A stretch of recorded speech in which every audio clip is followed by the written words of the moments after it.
friend, Sam Hatmaker. Sam Hatmaker, who is a phenomenal singer-songwriter and lives here in Nashville too. You should totally check her out.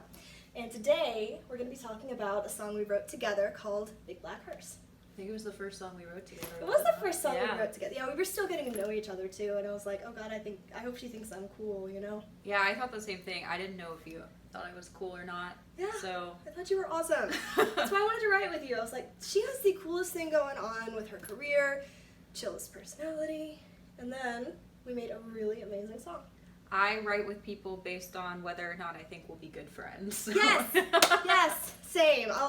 At this point, I'll give most people a shot just because I want to be more proactive, but the people that I consistently write with are the ones that I love, like this one.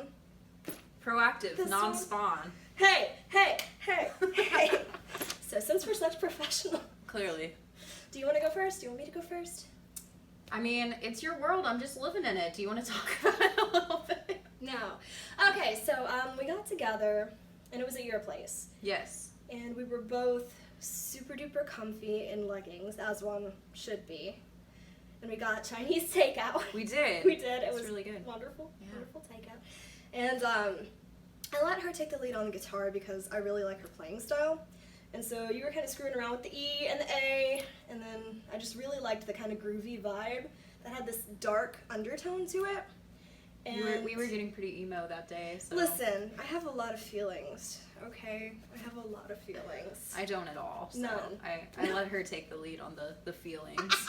Bull. But, yeah, we both had been in this kind of, like, classic country, dark vibes, murder ballad mood. Yeah, literally. I know at the time, and I remember us talking about what we'd been listening to before we actually started writing, but at the time I'd been going back and kind of just re-listening to a lot of older country that, like, I definitely am someone that's where I started, was listening to older country, but there's so much of it that I kind of missed a lot of it. So I remember that year, especially when we wrote this song, I had kind of made it a challenge for myself to uncover all the older country I didn't know as much about. Yes. And some of that was like the grassier murder ballads. In fact, the one I kept listening to over and over was Knoxville Girl. You know that one? Ooh, no. It's about getting thrown into a river. It's called Knoxville Girl, and that's where I'm from. So go Vols.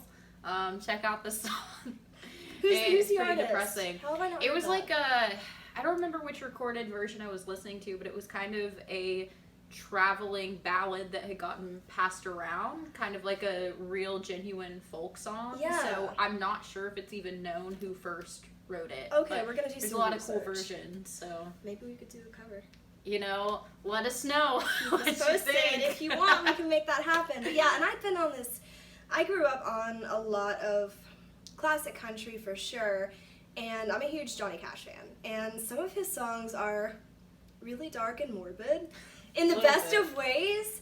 And I love the juxtaposition of how wholesome he's viewed, which he's an amazing, amazing person, but how he covers some really heavy, dark stuff. So that kind of led to me adding a little bit of a little dark depth to an upbeat sounding song. Just a dash of depression just there. Just a smidgen of death, you know, as one does. But yeah, so we kind of started talking about the easiest subject to write about, which is love. Everybody writes about love. And it's either, oh, I'm sad inside, or, oh, I'm so in love. And we wanted to make it a little more complex than that. Yeah. Because life is more complex than that. Yeah. Yeah, you know? Yeah. I mean, I love a good love song. I think those are usually like the best songs. It's such a good universal topic that everyone can relate to. So I love that, but I know at this time especially, I'd been wanting like a different take on it for a while, and I knew that you were willing to get weird with me when writing this song. So always. Yeah, you have to be open to new ideas or uncomfortable subjects or, you know, things that are a little unusual. Yeah. I think that's kind of where the spark comes in. It gives you room to make something that's actually really cool if you get out of the little cookie cutter, this is what I have to write about. Yeah. You know? Yeah. Get out of the like formula of how things are usually written. Yeah. And just write whatever you want. That's what I say. Exactly. That's Do what all whatever. art should be, for Yeah. sure. I mean, you know? writing a song, when you get down to it, is kind of a really silly job to have. Like, sitting in a room and making stuff up. That's so funny. What a silly job we have. So I don't think there should be rules. And so we definitely got, like, different with this, and weren't. I was glad that I was writing with someone that wasn't afraid to take this in kind of a, like, darker and more unique way than I feel like a lot of writers may not, like, feel comfortable with. Yeah, you know? most definitely. Well, and also it's nice to find other writers who aren't just trying to get a hit, you know, cookie cutter formula pattern to get top 40.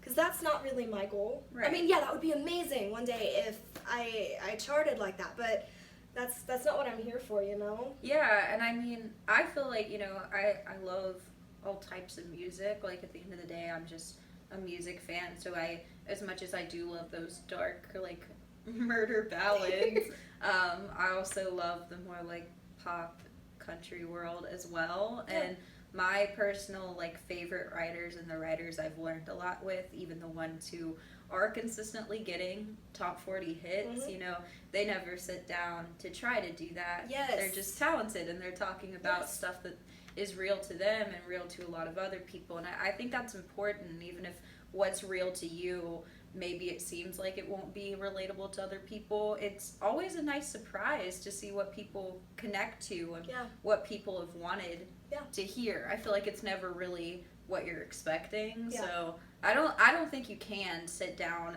and say, I'm going to write a hit song today. I mean, maybe I can't. Like, I don't know, probably other people can, but I don't know if that's the honest way to go about doing it. Yeah.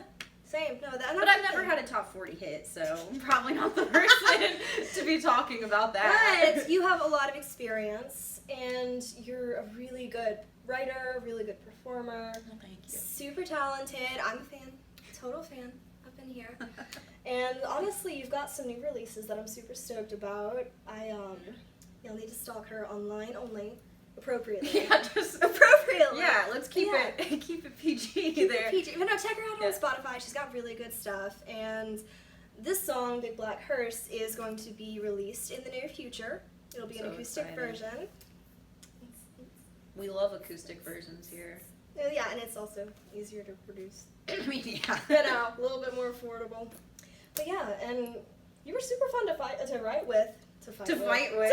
Yeah. Yes. Yeah. We a little side note about this song. We actually got into a physical altercation while writing the break. That's not true. That's not true. Lies. But I really liked, I liked how we were able to include a lot of, like, really unique imagery and nods to the traditional matrimony themes. Yeah. That was something that was really cool about writing with you. I'm going to brag on you, but please don't do Kristen that. is really good with, like, unique imagery, and I thought that was so cool, but that was something at the time I was kind of trying to, as a writer, learn more about, and you just did it so naturally. You had so many ideas for just really cool images that I feel like a lot of people wouldn't think of, or they might be more common images, but you took it in a really unique way. Oh, thank you. I'm embarrassed now, but it was really fun. I think we did a really good job. I think it's a really solid song, and you're such a pleasure to write with, honestly, so I'm keeping you. Just so you pleasure know. to write with, pleasure to fight with, you know, we make a good team. But yeah, so please keep an eye out. We're gonna have that coming out soon, and I do have a video on my Patreon of me performing the song that I wrote with this goddess here. I was just gonna plug that. I was like, if you haven't listened to the song already, then stop listening to us talk about it and go watch your video of it. Performing music is probably a lot cooler than talking about it, but it's fun to talk about it too, and I always love to hear what other artists, you know, their processes are, and you know what they had in mind when they were writing. So I know that some of you guys want to hear that too. So here we are. This is it. This is us. But yeah, thank you so much for watching. All the love. Check out Sam Hatmaker. If you haven't seen my Patreon yet, please do check that out. You can see most of the posts are public, and if you want to do the whole monthly thing, super appreciate it. But either way, thank you so much for watching, and have a wonderful day. Bye. Bye. Beautiful. Beautiful. I think that was perfect. I think that was. I think we did our best. Yeah, we gave it our best, and that's what really matters at the end of the day. Yeah. We did our Yeah, best. we tried.